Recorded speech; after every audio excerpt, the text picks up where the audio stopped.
Hello, it's January 2nd, Sunday, and I've been diagnosing why the horn has been intermittent on this thing. And I started from the wrong end of the circuit. So I was checking at the horn, and I'm also in the process of doing a little modification here. I've added a horn relay. So the current that goes to the horn will come directly from battery source, and the onboard horn circuit will only be activating the relay. It's a little bit of a redundancy, but I did have an experience where the horn had a short in it and it blew a fuse in the bulkhead module and caused all kinds of weird shit to go on. So if this horn ever goes bad, or I have a short in the horn circuit, it'll pop the fuse in the power supply, which is right here, and it will be connected up to one of these big leads back there when I get the fuse holder. But for right now, I've got a ground on the original horn ground wire, and a connection, I should say, just to the original horn ground wire, and this is the original horn hot wire. And at the end of this, I've got a little buzzer hanging. So I've gotten essentially no modification at all to the original electrical system on these, up to these two wires right here. So instead of these two wires going to the original horn, they're just ground and hot for this relay, which is not yet plugged in, obviously. So I chased back the horn hot. The ground has got a ground, but the horn was not coming hot when I was pushing the button. So I chased that back, this tan wire, and I've also got the some information online. It's this wire right here on the bulkhead module, and this is not coming hot when we push the horn. So I went to the other side of this bulkhead module for the inputs, and I'll show you what I found out there. It's plug B6, I think it is, right here. Connector B6. This plug, terminal B1. When you put a ground on that, it makes the horn blow and that buzzer operates. So the problem is upstream of that. This wire on that B1 terminal right there comes from the horn button. I'll show you what I did there. All right, I pulled the covers off the column, and this little thing right here is the ground that is made when you push the horn button. Hold on just 1 second. So I think I can do this. All right, so if I short this to ground,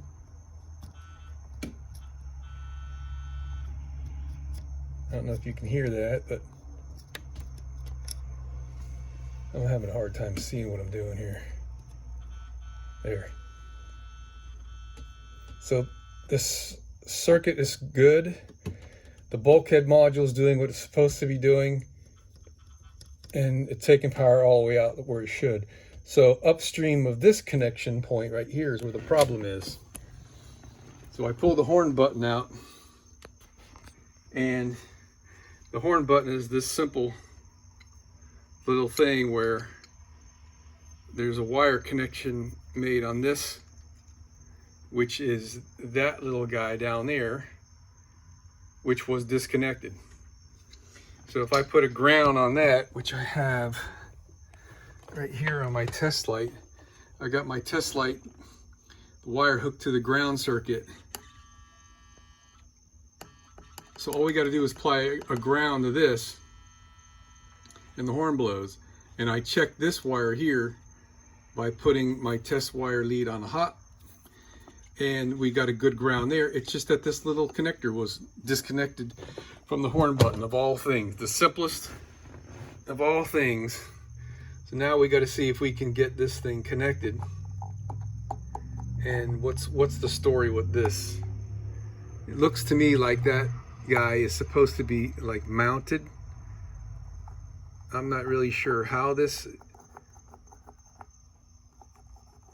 I mean, this is going to have to go in and out when you push the horn button. So I need to figure out how I can connect this. Pretty cool tool, by the way, isn't it? I love this thing. Thank you, Kevin. So if I could just get that on the horn button, it'll work, but there's no way to hold this. Sorry, I keep losing here. There's no way to hold this thing and put the horn button in at the same time without going behind the steering wheel. And I honestly haven't figured out how all this works. There's no screws in the back. So I'm gonna have to look up horn button. I don't know how this works, but so it's really the best news I've had all day. Sorry for the focus. That there's nothing wrong with the electrical system on the bus. It's just a stupid horn button problem.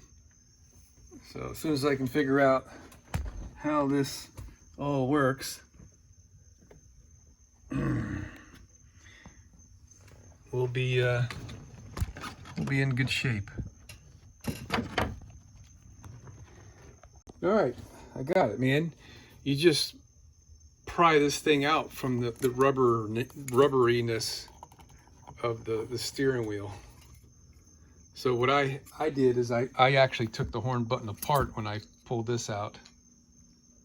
So now I guess I can just squeeze this little guy here so it's tighter and put the whole damn thing back together, and it might be fine.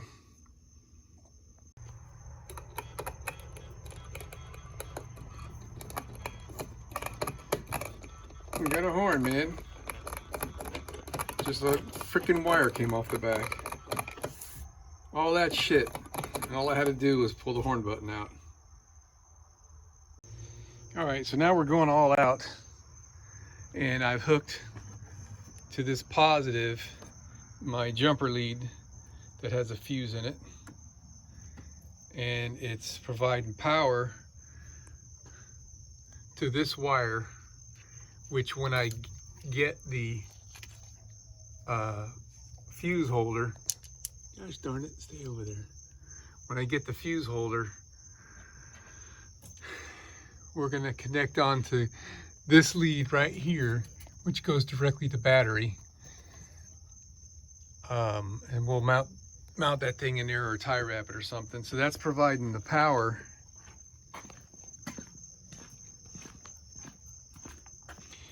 to that relay right there. And the relay is picking up ground from the original wiring harness. Gosh darn it, I can't hold this thing. Right here. That black back there is the original ground wire that went to the horn. That's the original power lead that went to the horn. The power coming to the relay is coming through here from the other side of the bus where I just showed you. And there's that big gray wire. This little black wire is the one that will connect to the horn, and the horn's going to pick up ground off the front bumper. And I've got that hooked up to my buzzer. My buzzer's picking up ground off the alternator fan. So now when we test it, we're going to not only be testing the original wiring, but also the relay that I've added, and hopefully it's going to work. All right, so we could put a big old horn out there. We don't have to worry about popping any of the original fuses or overloading the bulkhead module. We're good to go.